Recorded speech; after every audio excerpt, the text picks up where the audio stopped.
کوئی ارد گرد نہیں ہے جو آپ کی مدد کر سکے، کوئی دوست، کوئی مددگار، کوئی سفارشی، کوئی کچھ نہیں ہے آپ کے پاس، تو آپ 5 منٹ کے لیے نماز پڑھیں. نماز پڑھ کر 2 رکعت نماز نفل حاجات پڑھیں یا نہ پڑھیں، دونوں صورتوں میں آپ 5 منٹ کے لیے بیٹھیں اور سوچیں.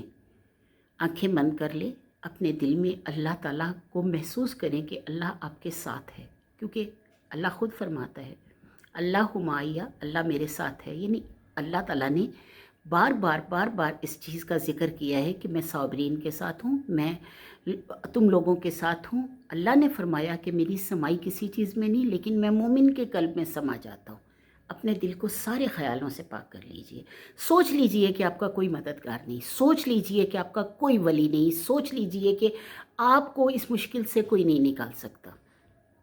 آپ آنکھیں بند کر کے بیٹھیں، اللہ کو یاد کریں اور سوچیں آسمان کس نے بنایا ہے؟ اللہ نے. آپ کا دل جواب دے گا اللہ نے. زمین کس نے بنائی ہے؟ اللہ نے. ہوائیں کس نے پیدا کی؟ بارش کس نے بنائی؟ بادل کس نے بنائے؟ ہر وہ چیز جو مشکل سے مشکل ترین تھی. سورج کس کا کہنا مانتا ہے؟ اتنا آگ اگلتا سورج اللہ تعالیٰ نے بنایا جو کتنے ہزاروں میل دور ہونے کے باوجود زمین پر اپنی گرمی چھوڑ دیتا ہے. اللہ کے ایک کن سے وہ سورج بن گیا، کہکشائیں بن گئی، ستارے بن گئے، سیارے بن گئے. آپ یہاں سے امریکہ چلے جائیں، جرمنی چلے جائیں، کہیں اور چلے جائیں، لندن چلے جائیں، کہیں اور چلے جائیں، ستارے بھی یہی نظر آئیں گے آپ کو، اور آپ کو چاند بھی یہی نظر آئے گا، سورج بھی یہی نظر آئے گا. جب یہ ساری چیزیں آپ کے ارد گرد موجود ہیں تو سوچیں یہ سب کس نے بنائے ہیں؟ اللہ نے. اگر آپ کو لگ رہا ہے کہ آپ کمزور ہیں، کوئی طاقتور آپ پر حاوی ہو رہا ہے، تو سوچیں کہ آپ کے ساتھ اللہ تعالیٰ کی کتنی بڑی طاقت ہے. وہ سورج جو مجھ پر آگ اگلتا ہے، اس سورج کو اللہ تو دیکھ رہا ہے، اللہ بنانے والا ہے. اس سورج کو اگر اللہ بنا سکتا ہے تو میری مشکل تو چھوٹی سی ہے. آپ یہ دیکھیں، ایک تناور درخت کو دیکھیں، سوچیں کہ یہ درخت کس نے بنائے ہیں؟ اللہ نے. درخت جب نکلتا ہے تو اس کی اتنی سی پتی باہر نکلتی ہے جس کو آپ 2 انگلیوں سے یوں مسل سکتے ہیں، اور جب وہ درخت تناور درخت بن جاتا ہے، اس کی ایک ٹہنی آپ کے اوپر گر جائے، آپ مر جائیں. سوچیں کہ وہ پہاڑ جو کہ اگر اپنا پتھر گرانا شروع کر دیں تو نیچے پڑی ہوئی ہر چیز تباہ ہو جاتی ہے، نیچے سے گزرتی ہر چیز تباہ ہو جاتی ہے.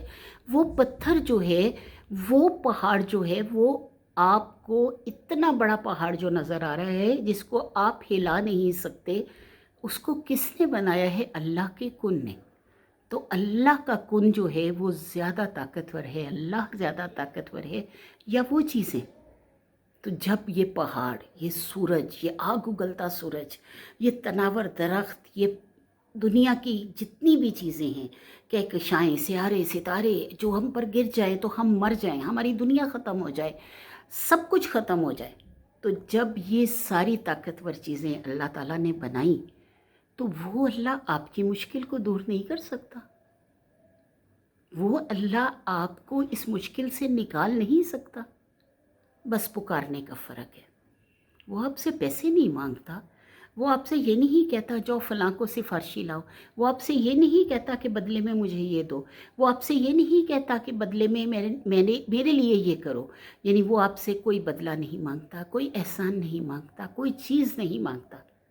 کیا مانگتا ہے؟ بس اللہ پر ایمان. اگر آپ اللہ پر ایمان رکھ کے اپنے رب کو پکارتے ہیں تو قسم ہے مجھے اس رب ذوالجلال کی، زندگی میں کبھی آپ کسی چیز کے لیے پریشان نہیں ہوں گے. کبھی کوئی پریشانی آپ کو چھو کر نہیں گزرے گی. کبھی کوئی مشکل آپ کو اگر آئے گی تو آپ یوں کھڑے ہوں گے جیسے کہ کوئی پہاڑ کھڑا ہوتا ہے. ہر اس مشکل سے آپ یوں گزریں گے جیسے ہوا آئی اور آپ کو چھو کر گزر گئی. کبھی کوئی مشکل آپ کو توڑ نہیں سکے گی. کبھی کوئی ڈپریشن، کوئی ٹینشن، کوئی ایسی پریشانی آپ کو جھنجھوڑ نہیں سکے گی. قسم ہے اس رب ذوالجلال کی، وہ ہر چیز کا مالک ہے. اس جیسی ذات کوئی ہے ہی نہیں. وہ وحدہ لا شریک ہے. قسم ہے اس کی محبت کی جو میرے دل میں ہے، جو آپ کے دل میں ہے، جو ہم سب کے دلوں میں ہے۔ اس کی محبت کو پا لیا تو دنیا کی کوئی طاقت، کوئی چیز آپ سے ٹکرا نہیں سکتی۔ وہ آپ کے سامنے آ جائے گا، وہ آپ کو بچا لے گا۔ وہ آپ کی محبت جو ہے وہ اس کو آزمانا چاہتا ہے۔ آپ اس پر یقین تو کر دیکھیں، اس کی طرف آ کر تو دیکھیں۔ یہ جس بھوک کے لیے ہم تڑپتے ہیں، یہ جو پریشانیاں ہم سہتے ہیں، یہ جو کچھ ہم کرتے ہیں، وہ ہماری آزمائش ہے، کچھ عرصے بعد ختم ہو جائے گی۔ کہیں یہ ایسا نہیں ہوگا کہ یہ چیزیں ہمیں توڑ سکیں، ہمارے ایمان کو توڑ سکیں۔ نبی کریم صلی اللہ علیہ وسلم نے بھی اپنے پیٹ پر پتھر باندھے تھے، کیا اللہ انہیں وہ نہیں دے سکتا تھا؟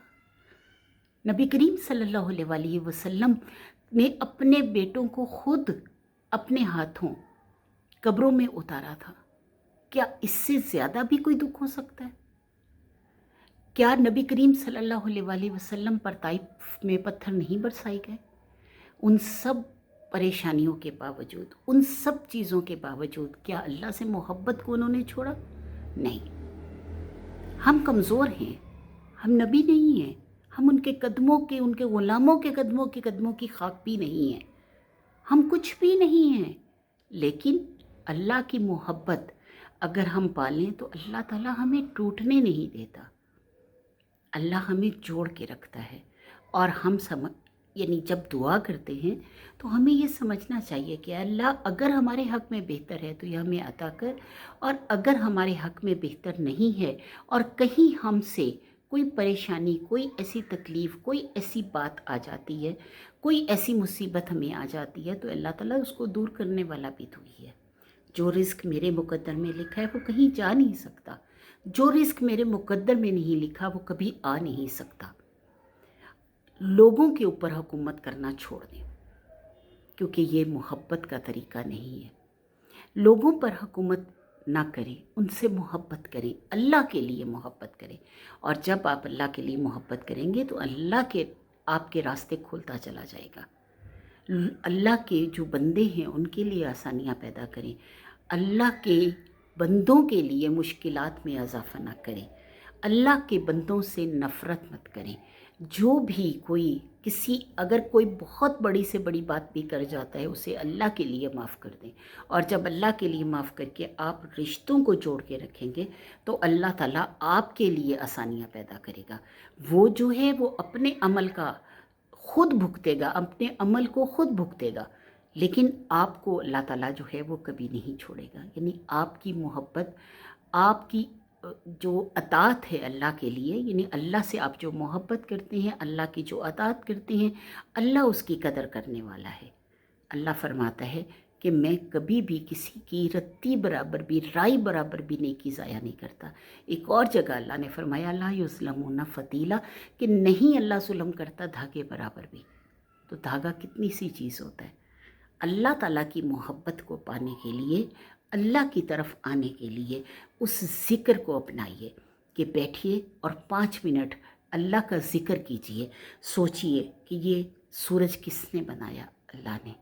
اپنے آپ کو خود جواب دیجئے کہ یہ پہاڑ کس نے بنائے؟ اللہ نے۔ یہ کہکشائیں کس نے بنائی؟ اللہ نے۔ ہر کام جو ہم دنیا میں اتنی بڑی کائنات دیکھتے ہیں کس نے بنائی؟ اللہ نے۔ یہ آسمان جو نیلی چھت ہے بغیر ستون کے کس نے کھڑی کی؟ اللہ نے۔ یہ بادل، یہ چاند، یہ ستارے، یہ بارش، یہ پانی، یہ پہاڑ کس نے بنائے؟ اللہ نے۔ تو اے میرے اللہ، میں تجھ سے محبت کرتی ہوں، بس تو میری تمام مشکلوں کو آسان کر دے۔ اے اللہ، میں تیری کمزور سی بندی ہوں، دنیا کی حاجتیں، دنیا کی پریشانیاں، دنیا کی تکلیفیں، دنیا کی جتنی بھی مصیبتیں ہیں ان سب سے مجھے نجات دے دے۔ اے اللہ، مجھے اور میرے پیاروں کو ان سب سے دور کر دے اور اپنے قریب کر لے۔ اے اللہ، میں تیری رضا کے لیے سب کچھ کرنا چاہتی ہوں، یا اللہ تو اپنی رضا کو میرے ساتھ شامل حال کر دے۔ اور اس کے بعد ذکر کریں اللہ اللہ اللہ اللہ، تو یقین کیجئے کہ اللہ کو اپنے بہت قریب پائیں گی، آپ کی مشکلیں آسان ہو جائیں گی، آپ کے دل کو سکون اور اطمینان نصیب ہوگا، اور ڈپریشن اور ٹینشن اور اس طرح کی ساری چیزیں آپ سے دور ہو جائیں گی۔ وآخر دعوانا الحمدللہ رب العالمین۔